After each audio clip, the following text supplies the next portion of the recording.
Welcome to another episode of Behind the Now. Today I chat with the multi-talented filmmaker and creative, Madeline French. Madeline is an Australian casting director, producer, director, actor, and voiceover artist. After being exposed to theater at a very young age, Madeline has had tremendous experience as an actor that spans over several different countries. She has produced music videos for top artists, including The Tones and I, Masked Wolf, and Bliss and Ego. Listen in to learn more about Madeline's beautiful journey, which exemplifies that following your artistic joy can truly lead to wonderful things. Hello, Madeline. Thank you so much for coming on today. I really appreciate it.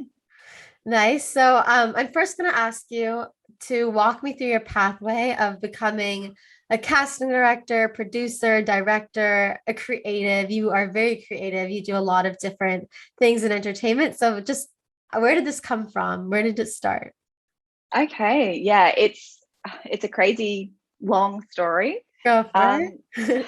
So get the popcorn. No. Obviously, I'm in Australia, and I grew up in a remote rural community. Well, it's not so much remote, but it was more of a tourist town. So I'm a bit of a country girl. And at the age of 5, my dad, who is actually my drama teacher, who is a trained drama teacher, he was teaching at a school, and he was like doing the play version of Les Mis. And he said, I need someone just to play the young Cosette, just to sit on stage for 10 minutes, and he then put me on stage, and that was, so I blame him. So that's where I started. It was really the age of 5, and then through him and through like a local theatre company that he'd created, a youth theatre company, I was just always exposed to the performing arts. A lot of Shakespeare growing up, which a lot of people don't have, but I was blessed to be able to kind of be absorbed in that from watching Twelfth Night at the age of 5 in the park, which was just absolutely amazing. So that's kind of where it all really began, and from there I was like, the love of it just kind of went boom. And when you're a kid and everyone's like, oh, what do you want to do when you grow up? And everyone's, I want to be a marine biologist, or I want to be a hairdresser. I was like, no, I want to be an actor. Yeah. And that's it was all the way there. And then when I finally moved to the city, so where I grew up is about 4 hours drive away from Melbourne, where I live now. And when I moved here, and I was about 16, 17 to finish off my schooling, I then went into doing an arts degree at university. So out of school, I did a Bachelor of Arts in performance, which was, so I was kind of always down that acting track. And then about 6 months after I finished up there, I went to Spain, and I studied, it's very strange because I studied Le Coq, which is French in Spain, with a teacher speaking Spanish and another teacher speaking in Catalan. And so it was kind of crazy. And then I moved to England, and then I studied some work of Michael Chekhov, and I did at the Michael Chekhov studio in London, and did some plays and stuff there. Wow. So a lot of my background is acting. And that's where it all kind of came to the fore. And then I came back to Australia, and I was doing this stuff sporadically, and back and forth, Stella Adler, Howard Fine, that kind of stuff as well. So I've done a lot of different sides of things.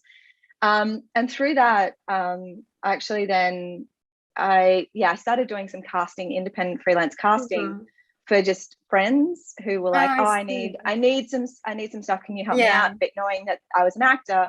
Yeah. And so I kind of fell into the casting side of things. And then I started working I did some work in studio with a commercial casting company here. So I kind of started doing some more of that stuff, and then and then I was kind of moving about, and then I was kind of doing that on the side of with my acting, as well as all the other work that I was doing. And I ran an acting school for a while as well. So there's so many different things. Yeah, so cool. Yeah. And then it was about maybe 4 or 5 years ago, I kind of went, oh, you know what? Maybe I need to give acting a break. You know, I'd stopped loving it. I'd stopped the reason why I wanted to be an actor. So I kind of went, you know what? I need to take a step back. And for me, I'm not somebody who really does things halfway. I'm either like gonna do it or I'm not going to do it. So when I decided to kind of not do it, I really just, I dropped my agent. I stopped everything that was related to performing. And I just went, you know what? No, I'm going to just actually really take a step back here. Yeah. And really see if this is what I still need to be doing. Right. And that's when I started working on the crewing side. So I started being an AD. Like I just straight off the bat, like a lot of people say, how did you work up to be an AD? And I'm like, I didn't, I just did it. Like someone just like, hey, I need an AD. And I was like, I'll do it, sure. So that's kind of how I then I went into crewing. And then from that, I worked in production and then became a producer very quickly through that. And now now I produce like lots of different music videos and television commercials. And then after about 6 or 8 months of kind of doing that side of things, that was a really good place for me because I was starting to find like a really different avenue and thought, is this going to fulfill me creatively? Is this where I can just maybe just stick with this, stay in my lane and pursue just this? And then my 8 months in and you're an actor too, Jenna. So like, my brain just went, nope. And I was like, so I've come back into my acting, but for me now it's I do it for me. And I think that's the biggest thing. And I think that's a really big thing that people need to realize is why they're in something, because this is not an easy industry. Being an actor is not easy. Like being a producer isn't easy, but being an actor is really not easy. And I think you've really got to know why you're doing it. And if you lose the love of something, for me, life is just too short. Like if I don't have the love of something, I'm like, well, if it's not feeding me anymore, it's not literally feeding me because I'm not, being able to get work in it or something. But if it's not feeding me creatively, if I'm not getting anything out of it in that aspect, why would I put myself through that time and time again? Yeah. So for me, it was about taking that giant step back and going, is this something that you still need to be doing? And then, it was a really good eye-opening moment because I really just removed it completely. And then I was able to go, yes, but on my terms. So now I'm able to do it and I'm fulfilled in so many different ways, as a casting director, as a director, as a producer, in all of these different aspects. And being a producer has really opened my eyes into the acting experience, or, what it takes. Like what it takes for a production before even an actor's even thought about. Right. And I think that's been really great because what happened is that it started to remove the pressure from me when I would be doing, any auditions or anything. Like now I do auditions and I've forgotten about them 10 minutes later. So I'm like, got to get that thing done, got to get back to that client. So so, and you realize that it's really, it's so much isn't about you and your ability. It's just, are you the right person at, in the right look, and that did you hit that the certain way that the client was wanting? And the majority of the time we've got to remember that, like, especially in the commercial world, is that, it comes down to what the client wants and the product that we're selling. So yeah, so that's a roundabout way of my introduction. Yeah, no, that's amazing. I love hearing that you like listened to yourself and took a step back. And then you say after doing that, the producing jobs came like so easily, which is pretty crazy. And like the assistant director, right? That's pretty cool. And that makes sense. I think we always have to be listening to ourselves and also keeping that awareness of like, is this still what I want to be doing? Like right now, you might come back to it, but exactly. It's very present. Did you find, because you have trained in, you said Spain, London, LA, Australia, are there like any glaring differences between training in each of these places or not really? Like, yeah, like because I did some training at Stella Adler, and that was out of LA. Mm. So not the New York studio, the LA studio. And that was from leaving university and doing a performance degree, which was all about performance making and kind of the stage element. And that's where I done so much of my stuff. Like as a kid, because like I was in a small town, the availability of doing anything in the TV or film world was just didn't exist for me. I didn't know how to, like, I didn't know how to work on camera, even till the age of about, after leaving university. And then, what the training that I did was all kind of like acting and stage elements. And all of this experience that I had, like up until the age of about 25, was all stage. It wasn't until I did some in-camera stuff that I started going, hang on, like this is, I really didn't understand that there was a really big difference between the two. And I think so the glaring thing for me was like when I from doing the stuff in Spain, which was the Lecoq, and it's like the Buffon, and it's very like it's very larger than life, and it's comedic and it's clowning, or it's very it's steeped in definitely the theatrical world. And then the same with in London and doing Michael Chekhov, and a lot of this stuff really informs my acting ability, but none of it really informed how to break down a script properly. Or like do you know that kind of the changes as where changes happen. So then when I went to, like, when I did some stuff at Stella Adler, it wasn't so much the training, but it was being in LA. It was being in the environment, and my best friend was living there at the time. She was an actress, and she's going off to commercial, like auditions and all of this kind of stuff. And she kind of really showed me a lot of the different way that the industry works, like in LA as opposed to in Australia. Like it's a lot more laid back, I think, here. In Australia? In so many ways. I think it comes from the fact that we don't have, like, our industry is very small. Right. I would think it's much smaller, just because everywhere's smaller, I think, than LA. Yeah. And it's smaller, and it's also got a lot less money. And that's a really big thing, because unless you have the ability to make the work, unless you've got the ability to and by ability you mean a lot of the time you need money to do that. Like, people cost money, and so they should, right? As we've just seen with the IATSE and everything that's been going on over in the States, you want to be paying people money. And a lot of the time here, people are trying to make work off the smell of an oily rag, as they say.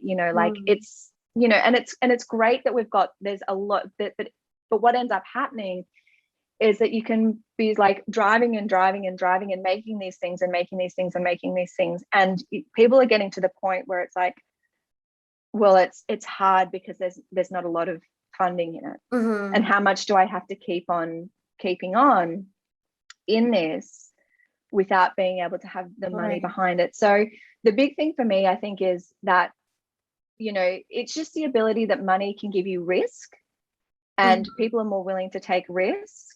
And over here, there's the less likelihood of taking that risk just because of the money situation.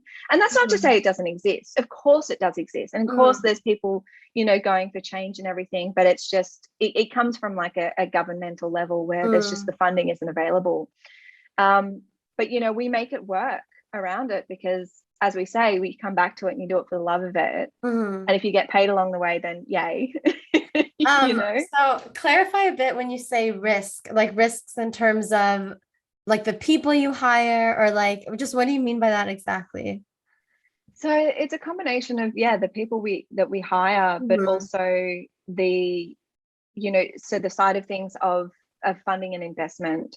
So because there is such a small amount of money to be given out to be able to fund new television shows and stuff like that, the risk that people are going to take on maybe something that's a little bit different Right. something that's potentially, new, or and takes maybe that bit of a risk, or has people in it who nobody really knows. I mean, you think of something like of sex education in the UK, something that was quite risky. It's quite groundbreaking in so many ways, and one of those ways is like, yes, Gillian Anderson is in it, but it's filled with a bunch of younger teen, like, well, they're kind of early 20s playing younger teens who have really got not a lot of credits behind them, like IMDb credits. So they've taken a risk, and and it's beautiful that somebody like Gillian Anderson has gone, I love this, and I'm going to step into it, because I'd say that gave them that leverage. Kind of it gave them the leverage, and it gave them the ability to go, okay, great, now we can fill it with these people who are really great, and they are great for those roles. Yeah, do you they know are. What I mean? That show's excellent. I love that show so much. Love it. Like, have you watched the third season, right? Yeah, have you watched the third season yet? I totally binged it in like a weekend. Oh yeah, I have. Okay, so I still have like the last 2 episodes left, so I'll see. But I won't spoil anything. So good. Yeah, great. That's a great example. I can see what you mean exactly. It's funny, I was looking up more about that show. I think yesterday I was like looking into everyone, and it's amazing. They're all so good. Okay, awesome. So walk me through. Yeah, go for it. Oh no, I was just going to say, because that's the thing, like, you start to do a little bit, and it's really great that you do it as well. But as a producer, more and more I watch these shows, and I'm investigating. I'm like, where did that come from? Who did that? Who was aligned? Where did they get that funding from? Are these actors people that we know? I've never seen them in anything. Are they in other things? And it forces you to kind of to investigate and see how they potentially made something work, which is, I think it's really great. As you say, you were looking it up and you're like, oh my God, I had no idea too. Yeah, exactly. That's actually like exactly what I was going to ask you, basically. Like, what are the roles of a producer? Like, in what stage does a producer come in? I think much earlier than actors. And then, because you said that once you had an understanding of that, it kind of really lifted the pressure as an actor. So I think that would be really interesting to learn. And I know it depends on the project. I know you've worked on music videos, commercials, feature films. So yeah, however you want to answer it, like if you want to go through each of them, or for one of them, no, like if one of them explains it. Yeah. Yeah. So like, as you say, it does vary project to project. Now, a lot of so for something like a music video or a television commercial, you've got a very quick turnaround. Usually, like, something happens, you'll get the, and this is, you'll get the job, and then, all of this other stuff happens. Now, the thing is, like, it's probably good if I work backward. Okay. So we hit set, and set is the day where everything kind of comes together. And that's like when we've potentially got the actors involved. Now, before that, so for instance, at the moment I'm working on a feature film, not as a producer, as a casting director, but I know producing side of things. And I said to them, if I'm working, I'm not gonna produce as well, because I can't do it all. But that's already been in the works for 2 years. And and we're only just going to start filming in November. Okay. So it's like, and obviously COVID and all of that played an effect, but it also was really great, because it meant that we had a bit more time to kind of have a bit more, like, we could finesse it a bit more. So like, a lot of the side of things is, even before a job can land, basically. And this is the way it works in Australia, so I'm not going to speak for other industries or other countries and stuff. But over here, if we've got a job could go out to tender, which means that a company, an agency, so like a marketing agency, or the client themselves could go, okay, we've got, we need to get this, and this filmed, and this is what we need done. And then as a producer, you get that and you go, okay, well, we think it's going to take this many, like, and you liaise with people, it's going to take this many days to film. They're looking like this many locations. So it's kind of like a script breakdown, right? What am I hitting? Where are my points? So it's like, all right, have they said how many locations that they want? You know, how many crew is this going to take? What are the shots that they're referencing? Stuff like that. Because sometimes people can come back and they're like, oh yeah, it'd be really great. And they're talking about like a crane shot coming in and blah, blah, blah. And they're like, oh, but we've only got $8,000. And you're like, it's going to cost you $8,000 just to hire the crane. But do you know what I mean? So it's kind of also like going, all right, well, if you want it like this is how much it's going to cost. But if you've only got this amount of money, this is what we can do. So kind of playing the game a little bit. Give them options, so you've got to, in a way, right? You give them options. Like a lot of the time you can give them like a couple of tier different options and what they'll get. You've also got to take into consideration what the post-production time is going to be as well. So, you know, knowing how long the edit's going to take, and that's going to build up with how many revisions that they want or how many outputs that they want. So let's just say, so I've moved from the music video now onto the commercial side, but let's just say that they want a 60-second, a 30-second, and a 15-second, you know, cut down from those. But then they also want, like, you know, they might potentially want a 6-second, you know, pre-roll on YouTube, or, you know, a 6-second Instagram. And the problem is then you start to look at different ratios. So you're like, okay, well, that's going to take more days in post. That's going to cost you more money, you know. So it's about breaking everything down and pulling it all down. And then you go, oh, do they have talent in the ad? Oh, they do. So having to figure out how much, and having to go back to them beforehand with a lump sum figure of how much we think talent's going to be, which then throws a bit of a spanner in the works, because then let's just say we get the job, woohoo, we then need to budget that out fully and properly. Like, we can kind of give estimates and stuff. And then it potentially then goes to the casting process. And then you go, okay, but we've only got this amount of money to pay that person. So, but the thing is, in Australia, and again, I think it's similar there, but an agent has a right to negotiate on that fee. But as the production company, we don't have any leeway to negotiate on that fee, because that budget's already been signed off by the client. And it's very difficult to go back to a client and be like, hey, you know, they want more money. And they're like, well, you said it was going to cost us this much. And you're like, oh, that's tricky. So how do you actually estimate it before at all? Like, is it really, how do you do that? Like, is it a ballpark, or do you do as much research as you can? So a lot of the time, and when I would be working in a production company, and I'd be producing my own things, and then people would be producing, they'd be like, Maddie, and I'd be like, yeah. And they're like, can you do us a talent estimate, please? And it came to me because I was the one who was from that casting and talent side of things, you know. And this is, and also that's it's a real blind spot in the Australian industry here, is that a lot of the time, and it's not for any fault of production companies, it is just a blind spot that we have a little bit. And it was just lucky that I've come from the other side, and that I knew, like, okay, you know, and I said to people, like, you start looking at how many times, like, how much are they going to be seen? How much is that going to put them out of work from a competitive product? How many lines are they doing? How many days on set? All of those kind of things. And then going, how much do I think that's worth? Right. Does that make sense? Yeah. It still seems like you have to have a lot of intuition with it also, which is which is kind of crazy. You do. And that was the thing, because, you know, when I'm trying to, like, other producers would be like, oh, can you tell me how you do it? And I'm like, it's hard to teach, like, explain that. But exactly. And a lot of the times, what you kind of you start explaining to people is that they go, oh, but why does the actor cost me $10,000 for this commercial? But, you know, the rate for the DOP is only, you know, $1,500 a day.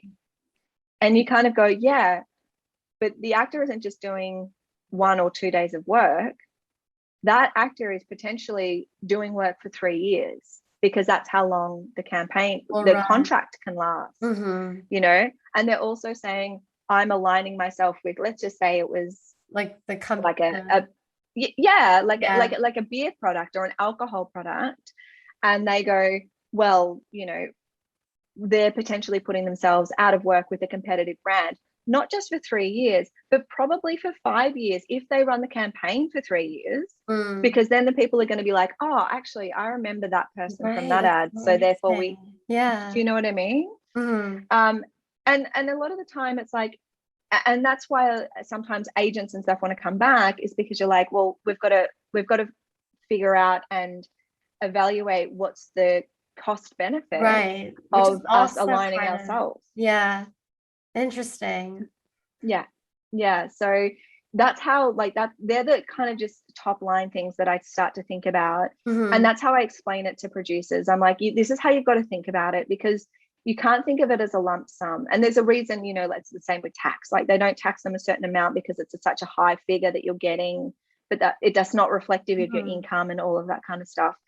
So that's how I would potentially be like breaking that down. We get all of that, we get all of that kind of stuff sorted, and then we start talking about script. And so then as a producer, you've got to be kind of above everything and just kind of know everything that's going on. So what's the conversation that DOP is potentially having, because how much is gear hire now going to be? What are the, like, do we need to organize the production? Does the production manager need to kind of then start locking in crew? What are our shoot dates? Where's the location? And then you've got to liaise with the client and be like, these are our location options, these are our wardrobe options, these are our talent options, this is what the director's thinking.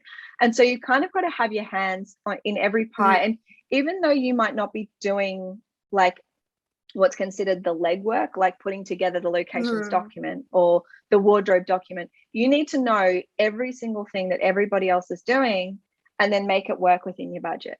You're like you're like the organizer of all of it, like the magic hands on top. And there's so many conversations that happen that a producer's having with people that other departments aren't privy to because they don't need to be. But sometimes what can happen is that a decision might need to be made by like, oh, hey, actually, we really love the location and it's 50 kilometers outside of the city. And then as a producer, and they're like, oh, we want to sign off on that. And you're like, no, we can't. And they're like, oh, why not? And I'm like, because now we have to factor in travel time for everyone. Now we lose how much in our day to that getting to that location because we have to allocate it within our day's shooting. So there's just lots of things that sometimes other people don't think about, that as a producer, and I say to people, I'm a professional problem solver, and that's pretty much it. And you kind of, as a producer, you want to solve the problem or see the fire before it becomes a fire. And and then all of that, you go, I'm doing all that, but also I need to be like, something's going to go wrong, and that's okay. And I'll fix it when it does, because you try and see everything, but allow to know that something can potentially go wrong, but you've done everything to mitigate all of those issues, and then you're kind of good to go. And surrounding yourself with a great team, like surrounding yourself with people who are going to feed back and tell you and this and that, and they're kind of going to get back to you, is a really important thing as well. Does that kind of give you some kind of scope? Yeah, that's amazing. So then from there into the casting process. So are you guys doing everything on tape right now, like self tapes? Okay. Melbourne is still in lockdown. So at the moment I can only travel 15 kilometers away from my home. But I also have a work permit, which means that if I have to travel, I can. Oh, okay. So at the moment I don't have to, but I might have to go and look at some locations and stuff like that. So I have a work permit to do that. But so in terms of the casting side of things, everything is, it's on tape at the moment. How is that? So look, I don't mind it. And I jump in a lot of the time, and I've been working with and I'm going to be working with Joseph Pellman as well. So I kind of sit in. I know. I saw that you I love him. Well. And seeing how he works over Zoom and everything like that is really great, because I'm like, I see that how people could potentially be putting things down, or how if I have to do a Zoom audition, what's going to be beneficial for feedback for an actor and stuff in the moment. And being an acting coach myself, it's that really helps in the casting room, because you're like, what can I do to kind of get that next point out, instead of being I'm sure you're like excellent at all of that, because you have been an actor, you are an actor. And so it's like, you definitely would know how to talk to like actors coming in a way that's like, I just think, I'm sure you're amazing at that. So you guys are doing like over Zoom, or are you just watching tapes that are sent in, or both? So at the moment it's tapes that are sent in. Okay. And then so the feature film is just tapes. But it's also because I know the actors. So I can kind of, a lot of the time, between myself or the director for the lead, the main roles, we can vouch for that actor. So we put them down on tape, so then we can see, then also we can show them to the producers. But he and I will potentially know most of those ones that are getting cast, because it allows us to be, not just to cast the people that we know or anything like that, but know that we can get the ball rolling quickly, and we can vouch for their ability and their work and their work ethic as well, because it's a feature. Like, we're going to be on set for 3.5 weeks. It's we don't have the money to be like, no, are they going to work? It's like that, right? And so for that one, it's just that, and a short film that I'm casting at the moment as well. The initial stage will just be self tapes. Now, because we're potentially going to be opening up, we're hoping to do callbacks in person. And then obviously we stagger them and all of that kind of stuff. But we've just had to be a little bit malleable. Because things can happen, and you just need to know, okay, like, what is it that we're looking for? Especially now, I feel like in this environment, anything can change all the time. When you say that those actors, do you know them? Like, you just happen to know them, or do you mean you know them from just watching their tape, or you don't mean that? No, I mean them as in, I know them in the industry. So so you've seen their work. Or like have worked with them.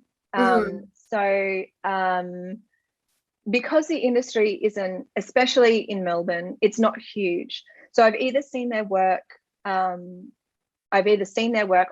television or in film, or I've worked with them, or we're colleagues, stuff like that. So it just means that we know that they're it's, you know what I mean? Like, I don't want to be, you know them as a person, like, they're dependable, all that already.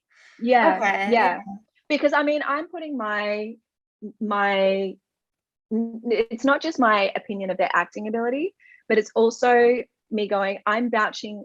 It's something that I say to people a fair bit, is that, like a producer, like an agent, I'm vouching for this person to be the person that's going to work well. So if that actor then doesn't do the right thing on set, me as the casting person is going to cop heat, and the agent's going to cop heat, and I'm going to then make the agent cop heat, because I don't want to cop heat. But if I'm vouching for them too, it's fair that I am going to get that back. So I think that's why I'm like, I'm not going to be putting anybody, I'm not going to be saying I'm confident of putting that person forward if I'm not confident of putting that person forward.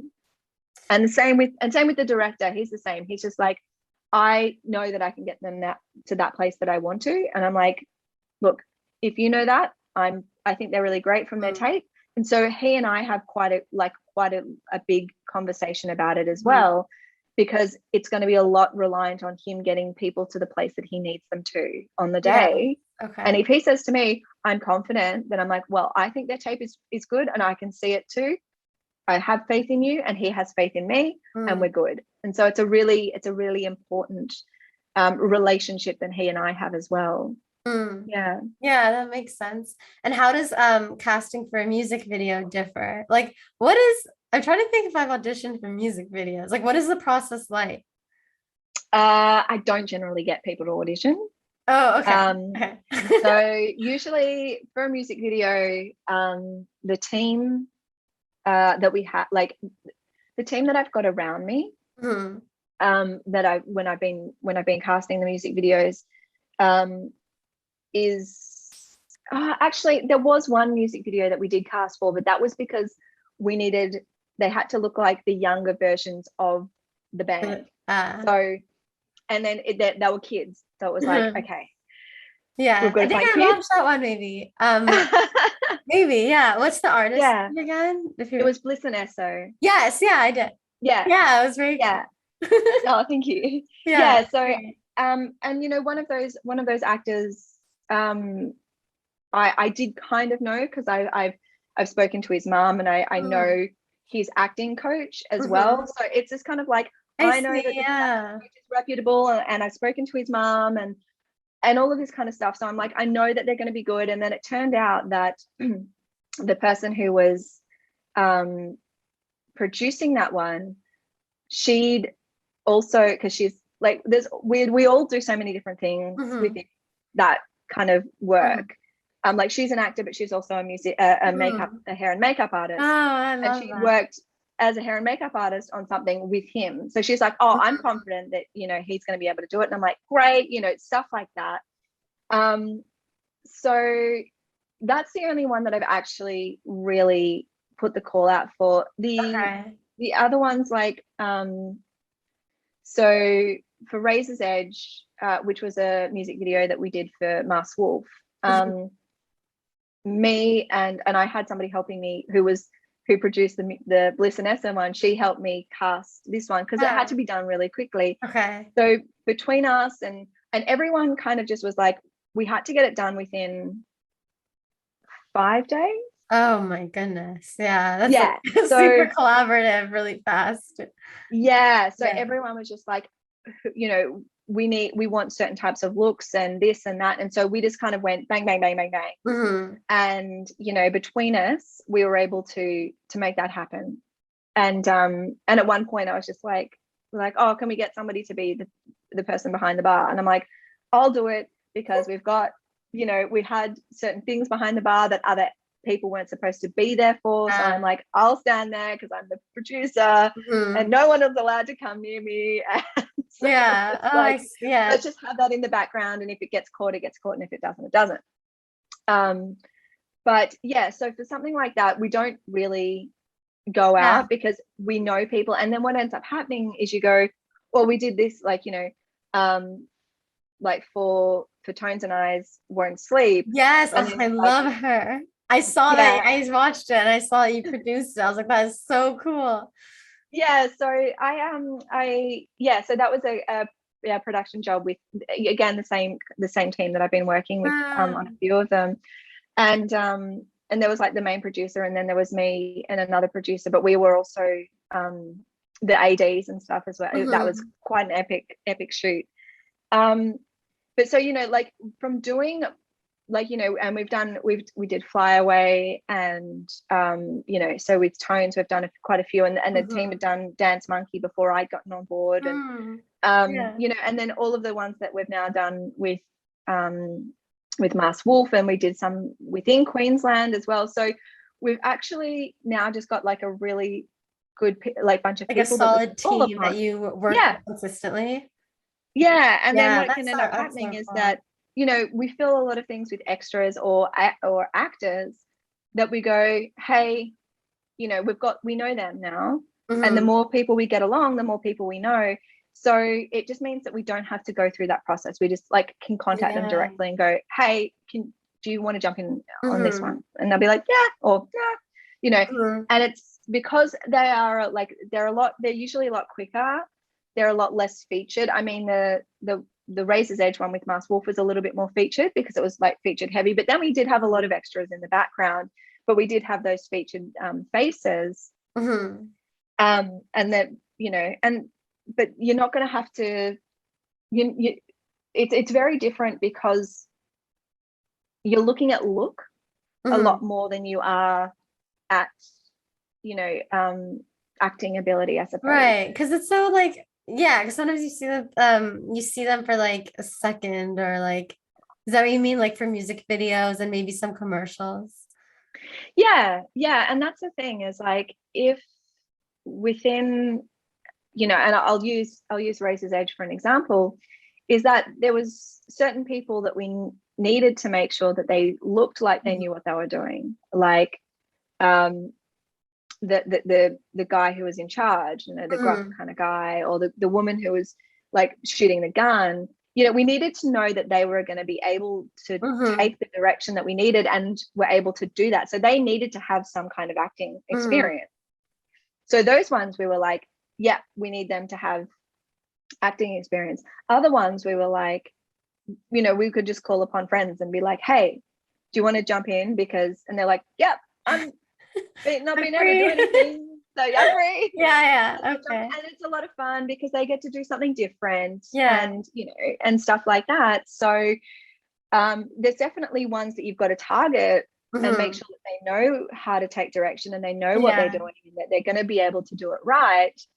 And then you've got other ones who it's just like, well, they're just going to be kind of seen sitting there they're just got to look cool, and we know that person can do that kind of thing. So yeah, that's the kind of difference between it. And then obviously a commercial, it depends how much they're saying. If there's dialogue, and sometimes if there isn't dialogue, what's the kind of action? Like, is somebody going to look believable if they're going to be, just chainsawing something? Do you know what I mean? Like, you don't want somebody who doesn't know how to put a chainsaw, kind of thing. So it's like different genres, or different like different I know what you're saying. Like if it's like you're saying like a feature TV, different formats. Different formats. You're going to be exactly. So that's why I think it's really important for people to understand that it isn't always horses for courses. Yes. And like, if you know how to do good commercials, it could translate that you can do good narrative, but it doesn't always it doesn't always mean that you can do good narrative, because it is a different way of working. And same with like a lot of stage stuff, is that all of my experience, if we hark back to what we were talking about earlier, all of my experience was on stage, and I was really good on stage.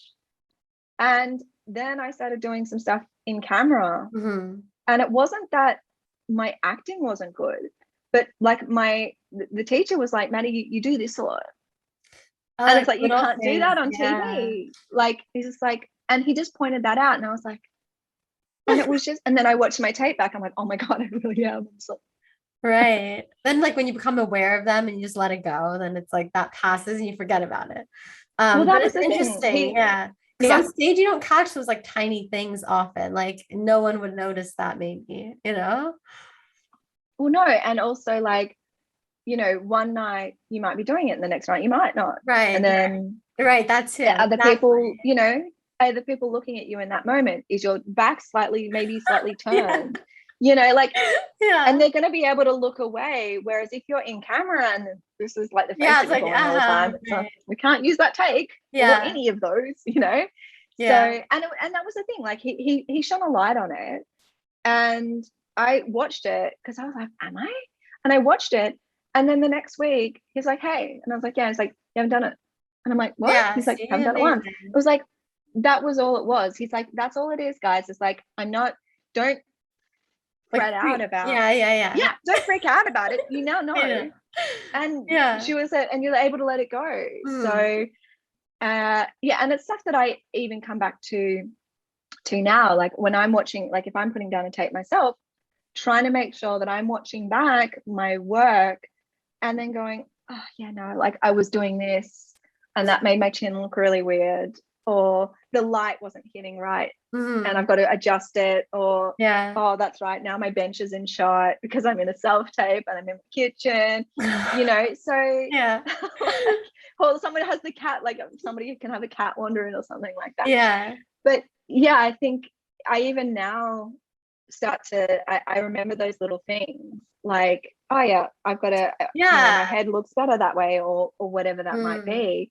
And using that to your advantage, as opposed to being like, oh, that'll do, and I'll just send it in and it's just like whatever, So Yeah, that's so interesting. You really learn and gain so much from like everything, like every single class, every single like producing, casting directing, yeah. All of it, you know? And I think they all inform and help each other. So it's so I Mm, love that. I love that you just like mm. branched out and it's so cool. I think it's amazing. I'm gonna ask you a few little fun random questions, okay? Yeah, loving Um, it. okay, so what's your horoscope sign and does that mean anything to you? Oh my gosh, this is so funny. If I have any of my friends listening to this, they're gonna just burst out laughing because they know that when somebody says something like horoscopes, I'm like, oh, I roll my eyes. Um, Yeah. and I have one of my very close friends, she's like, I'm determined to break you and I'm gonna make you listen to this stuff. She's so funny. But I'm a Scorpio. Okay. Um, Whenever people find that out, they go, "Oh, yeah." Who are into it? They're, "Oh, that makes sense." I'm like, what? I get really aggressive, and they're like, "Oh no!" And then your response to that then makes even more sense. I'm like, "Hang Yeah, oh, on." it's so So, funny. I have a friend like yes, that too. They know I don't think like that. Like I just don't know them enough, but yeah, yeah, they'll like know, oh, that person's definitely this, you know? yeah, Yeah. yeah. So, and it's funny because I sometimes read stuff, and I'm like, "Oh yeah." But you could probably relate that to anything. But Yeah, for also, sure. I think so. I yeah, and I'm Yeah, like, "Ugh, whatever." But like a it's lot of also for them. me, it's like okay, maybe people, it's not so much believing that that's what it is, but if it's a positive like affirmation, so to speak, maybe that's just all you need to make you feel a little bit more understood in yourself. Mhm.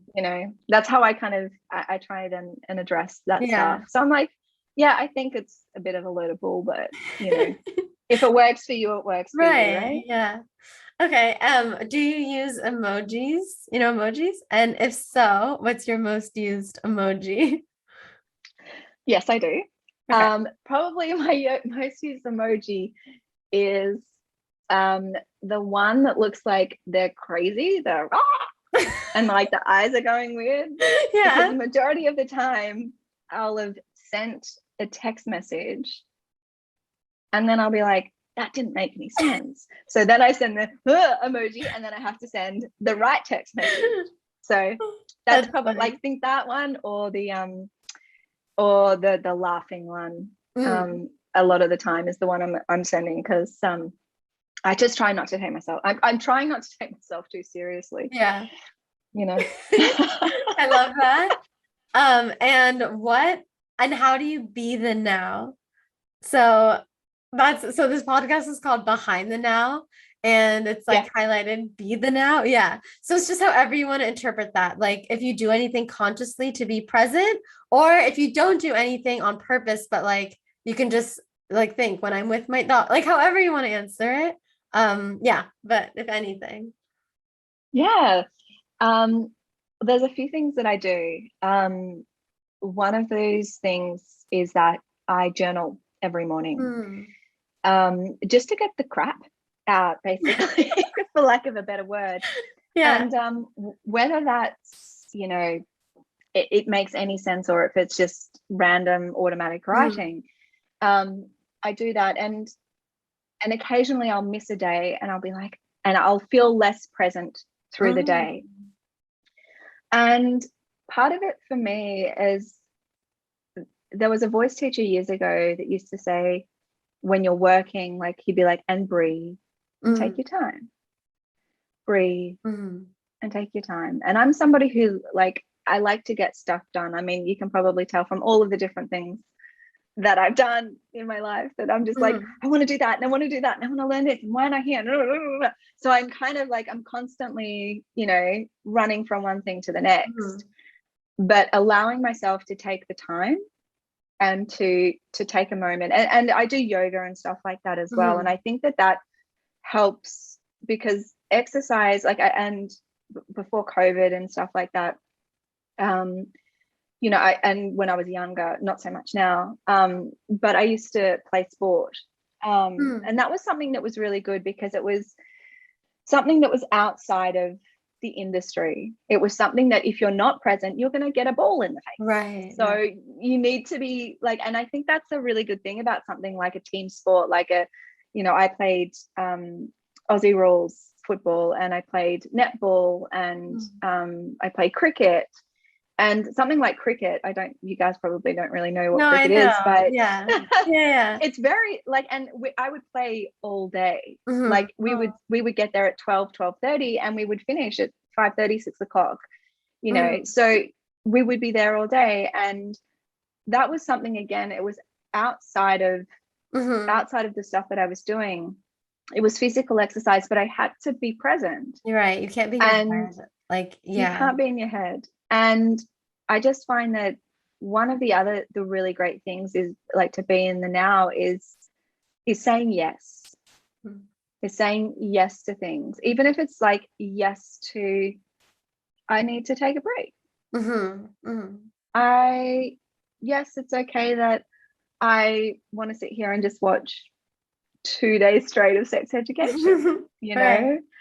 and giving myself a break that way, and not being hard on myself for needing to know what I need in that moment. And I think that makes your art better as well, because I've recently been, before COVID hit, I was doing Meisner and working, and the thing is moment to moment to moment to moment.